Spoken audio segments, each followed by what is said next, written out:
এক ব্যক্তি এত পাপ করেছে যে শেষে মৃত্যুর সময় সে সন্তানদেরকে ডাকছে, ডেকে বলছে যে আমি যখন মারা যাব আমার লাশটাকে তোমরা কবর দিও না, যদি আল্লাহ পাক আমাকে ধরতে পারেন তাহলে খবর আছে আমার। কি করতে হবে? সে বলছে যে আমার দেহটাকে তোমরা পুড়িয়ে ফেলবে এবং পুড়িয়ে ফেলার পরে ছাইগুলোকে একত্রিত করবা, করে অর্ধেক ছাই সমুদ্রে ভাসিয়ে দিবা, অর্ধেক ছাই বাতাসে উড়িয়ে দিবা। সন্তানরা তাই করলো। মৃত্যুর পর আল্লাহ পাক এই সমুদ্র এবং জমিনকে বাতাসকে আদেশ করলেন যে তোমরা ছাই জড়ো করে দাও। আর মানুষ আর জিন আল্লাহর কথা না শুনলেও এই প্রকৃতি আল্লাহ পাকের কথা শোনে। বিজ্ঞান বলে প্রকৃতি থেকে সব হচ্ছে। কি প্রকৃতি? প্রকৃতি কি, কাকে বলে? মানুষকে আল্লাহর ইবাদতকে বাদ দিয়ে প্রকৃতি পূজায় নিয়ে গেছে। এই পুরো প্রকৃতি আর মহাবিশ্ব এক আল্লাহর ইবাদত করে। কে সৃষ্টি করলো প্রকৃতি? প্রাকৃতিকভাবে হয়েছে সব কিছু বলে, আল্লাহ থেকে হয়েছে বলা যাবে না। বললে আপনি মৌলবাদী হয়ে যাবেন। আল্লাহ শব্দ ইউজ করলে আপনি মৌলবাদী হয়ে যাবেন।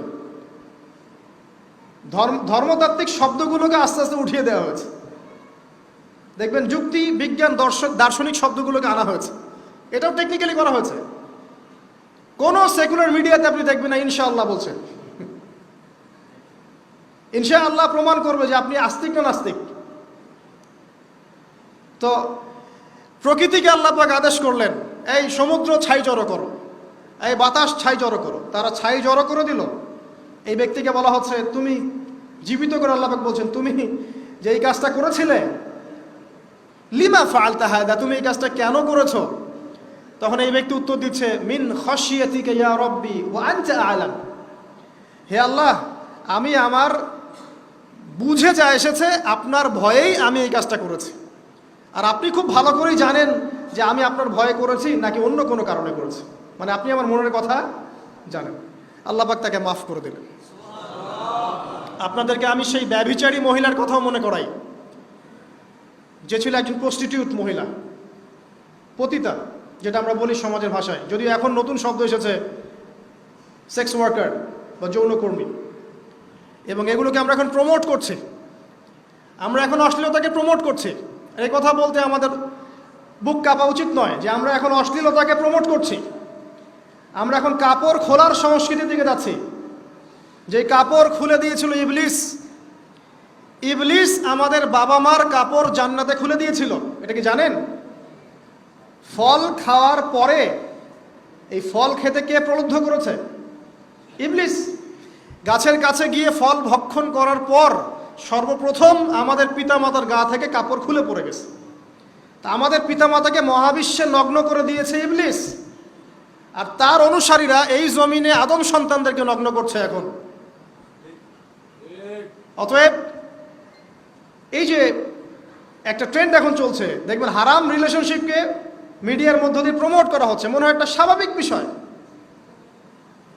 কোনো বিষয় না এটা, যে কেউ জেনাই করতে পারে। জেনা, পর্ন খুব নর্মাল। হালালভাবে যদি আপনি বিয়ে শাদী করতে যান তখন সমস্যা হচ্ছে।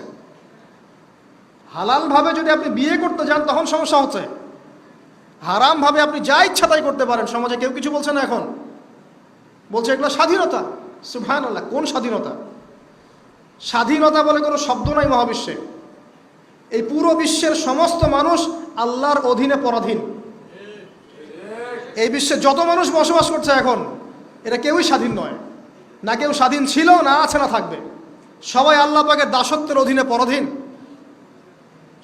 স্বাধীন সেই এই পৃথিবীতে যে ব্যক্তি শয়তানের তাবেদারি করে, ও নফসের তাবেদারি করে, ও তো স্বাধীন, যা ইচ্ছা তাই করতে পারে। এই যে অশ্লীলতার প্রমোটিংটা চলছে, এটাকে পারিবারিকভাবে বন্ধ করতে হবে। আল্লাহ পাক আমাদেরকে বোঝার তৌফিক দান করুন। এগুলো যত বাড়বে সমাজে মহামারী আসবে। দেখে নিয়ে মহামারী আসবে, দুর্ভিক্ষ আসবে, সমাজে এমন সব রোগ ব্যাধির জন্ম হবে যেগুলোর নামও শোনে নাই মানুষ কখনো, এবং সামনে ভূমিধস অপেক্ষা করছে। এগুলো আসবে। যাই হোক, ওই মহিলা, যে ব্যক্তি একজন যৌনকর্মী ছিল, বা যেটা আমরা বলি ব্যভিচারিণী মহিলা ছিল, একটা কুকুরকে দেখেছে সে পানি পান করার জন্য তৃষ্ণার্ত। সে এটাতে মায়া করে, দয়া করে তার মোজাটাকে নামিয়ে এই কূপ থেকে পানি উঠিয়ে কুকুরকে পান করিয়েছে। এই একটা কাজের বদৌলতে আল্লাহ রাব্বুল আলামিন এই ব্যভিচারী মহিলাকে মাফ করে জান্নাত দিয়ে দিয়েছে।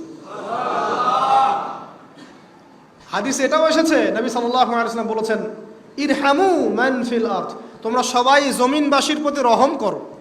জমিনে মুসলিমই থাকতে হবে, তাদের প্রতি রহম করতে হবে এমন নয়, জমিনবাসী যারাই আছে সবার প্রতি রহম করো, জাতি ধর্ম বর্ণ নির্বিশেষে। এমনকি পশু পাখির প্রতিও দয়া করো। ইরহামু মান ফিল আরদ, জমিনে যারা আছে সবার প্রতি রহম করো। ইয়ারহামুকুম মান ফিস সামা, যিনি আসমানে আছেন তিনি তোমাদের প্রতি রহম করবে ইনশাআল্লাহ। ইসলাম এই কথাগুলো বলেছে 1400 বছর আগে। আজকের এই বিশ্বে, সোকল্ড এই মডার্ন বিশ্বে যেখানে মানুষের রক্তের কোনো দাম নাই, সেখানে ইসলাম পশু পাখির অধিকার নিয়ে কথা বলেছে 1400 বছর আগে। কাদেরকে কি শেখাতে আসেন? কোরআন এবং সুন্নাহর বাইরে অভ্রান্ত সত্যের কোনো উৎস আছে? এখানে যা আছে তাই চূড়ান্ত। মানতে চাইলে মানেন, না মানতে চাইলে জাহান্নামে যান, কেউ তো বাধ্য করছে না। লাকুম দীনুকুম ওয়ালিয়া দিন। আল্লাহ পাকে রহমত দেখেন। আরেকটা ঘটনা আছে এমন, একটা বিড়ালকে বেঁধে রেখেছিল এক মহিলা, খাবার দেয় নাই, কষ্ট দিয়েছে। এই একটা বিড়ালকে খাবার না দিয়ে কষ্ট দেওয়ার কারণে এই মহিলাকে আল্লাহ পাক জাহান্নামে পাঠিয়েছে। এরকম কত ঘটনা আছে, এই ঘটনাগুলো হাদিসের পাতায় বর্ণিত আছে।